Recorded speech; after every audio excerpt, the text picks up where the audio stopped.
So here we are. I am very excited for this. Let's get straight into it. It's Starrcade, the biggest event of the year for WCW. Starrcade 2001. It's the end of the year, almost a full year in charge. We've kept WCW alive, and this is the penultimate moment of every year in WCW's calendar. So we are going to hold a fan festival beforehand. We have to before the big event, don't we? So we've got a few feuds ready to be ended, and we've got some that are going to continue. In the opening match, Big Vito is going to beat Chris Kanyon. Second match, Shawn Stasiak is going to beat Sting. Then we have got new Cruiserweight Tag Team Champions. The Young Dragons are going to win a four-way, including Air Raid, West Hollywood Hollywood Blondes, and who's the other one? Chavo, Guerrero, and Juventud Guerrera. Now we've got a 10-man battle royal for the TV title, including Hugh Morris, Chuck Palumbo, Lex Luger, Johnny for Bull, for Cat, Jake Roberts, Conan, Norman Smiley, Bam Bam Bigelow, and our winner, New Jack. Then we have got for Cruiserweight title on the line in a ladder match. Lash LeRoux is our new champion, and he is going to beat Jamie Noble. Kevin Nash and Sid Vicious retain their tag team titles in a four-way. Road Warriors could not. I forgot that Animal was actually sent to rehab, or injured rather. So KroniK have replaced them. So we've got Nash and Sid, Team ECW, KroniK, and also Jindrak and O'Hare. Lance Storm is going to retain his US title over Shane Douglas. Curt Hennig is going to beat Scott Steiner in a Falls Count Anywhere match to end their feud. And in the main event, Jeff Jarrett is going to retain his world title over Hulk Hogan in a cage match. And Hulk Hogan's going to beat him up afterwards, and that feud is still ongoing. So we are hoping for a big score. We need one for Starrcade to wrap up the year. New Year's Eve 2001. Very good opener, and it just shows you what a good build-up can do. These two guys had a good match a few weeks ago. They had an even better match tonight, and that feud is still ongoing, and it'll do both these guys' careers a lot of good. So very good opener there. Sting and Shawn Stasiak, again, another good, solid match. These first two matches looked a bit like nothing matches on paper, but with a feud and the build-up, they have done much better ratings than, say, a hardcore match or some of the other matches that have gone on in previous events. Now we've got the Cruiserweight tag titles on the line, and very good match.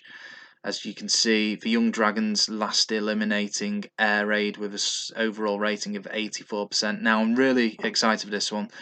For next one, it's the Battle Royal.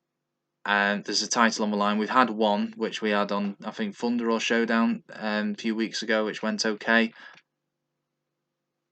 Yeah, I'm a bit disappointed with that, but it's not a disaster. And it was, Hugh Morris was having bad matches, so this is a way to get the title off him. Chumpalumbo did debut his new gimmick here. So let's have a look. In what order are they eliminated? Elimination 1, Conan. Elimination 2, for Cat. Elimination 3, Norman Smiley. 4, Jake Roberts. 5, Lex Luger. 6, Johnny for Bull. Who's left in? 7, Hugh Morris for champion. 8, Chuck Palumbo. And I can only decide who the runner-up and the winner is. So Bam Bam Bigelow, I decided, would be for runner-up, and New Jack would be for new champion. Flying headbutt, Jack threw Bam Bam over the top rope like a common pygmy. So, a bit disappointing, but overall, so far so good. Very good match. Lash LeRoux and Jamie Noble, they'll be two of the most over guys in the whole company. They were before this match, but even more now. And a very good match to end that feud, a ladder match. Tag titles on the line. That is a disappointing match. I expected more from that, but it's by no means a disaster. And it suffered because the crowd was still pumped up from the last match, so that's understandable. And you can't have fantastic match after fantastic match because the crowd will burn out eventually. But it still was okay, and Nash and Sid remain the tag champs. Lance Storm, Shane Douglas, good match. I'm pleased with that. Even though Lance Storm was sluggish, it still was a success, and he retains that US title. Now we have got the big two, Scott Steiner, Curt Hennig, and this will do for world of good for Curt Hennig, and he's cemented his place in the main event after this win over Scott Steiner. That's how important this is. And Scott Steiner even gained overness from this feud ending, so it's done him very well also. And look at that for crowd. I'm just hoping that the main event doesn't suffer because of this. Because it was a good match. The crowd reaction was 97%. The match quality wasn't amazing, but let's see. The Hennigplex, that's how it all ends. 1, 2, 3. Now the main event on Nitro, Jeff Jarrett and Hulk Hogan stepped inside the ring for the first time. They got a 75% overall rating with a 100% crowd reaction. I'm really hoping we're going to get close to that 100% crowd reaction here as well. We're not expecting quality, but we're expecting a crowd reaction and a good overall score. And that was even better. Crowd reaction amazing. The match quality was actually better than it was on Nitro as well. So let's see how this panned out. Jeff Jarrett gets dropped to the canvas, then battered with a barrage of left, rights and lefts. Hogan picks him up and launches him over the top rope to the outside, even though it's in a cage. Don't get that. Small measure of revenge has been taken. So let's see how it actually ended. Powerbomby thing by Jarrett. That would have been interesting to see. Hogan hits out a weak punch. Jarrett powers out headlock. They climb the cage, but both end up crashing down to the canvas. Hulk Hogan takes a butterfly suplex. Jarrett moves in for kill. Here it comes. Stroke. That's it.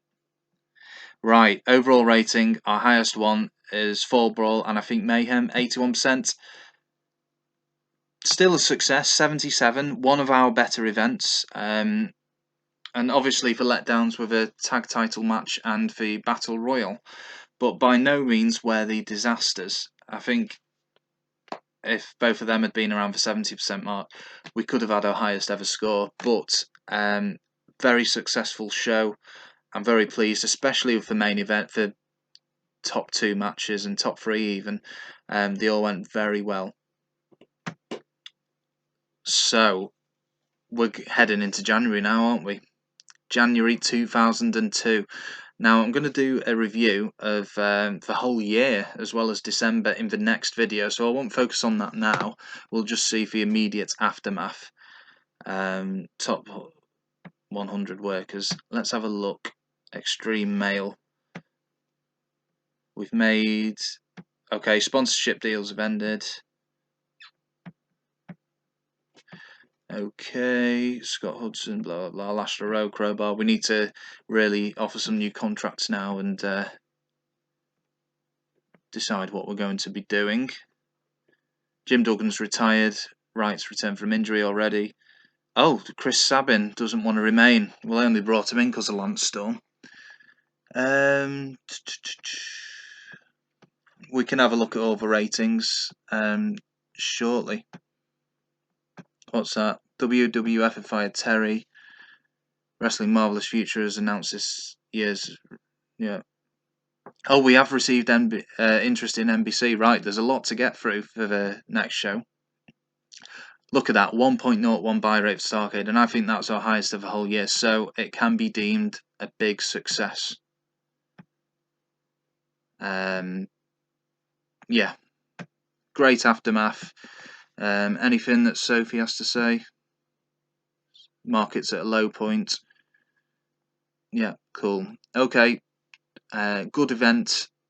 1st January 2002, and who thought we would see that? Anyway, see you next time for a review of the year 2001.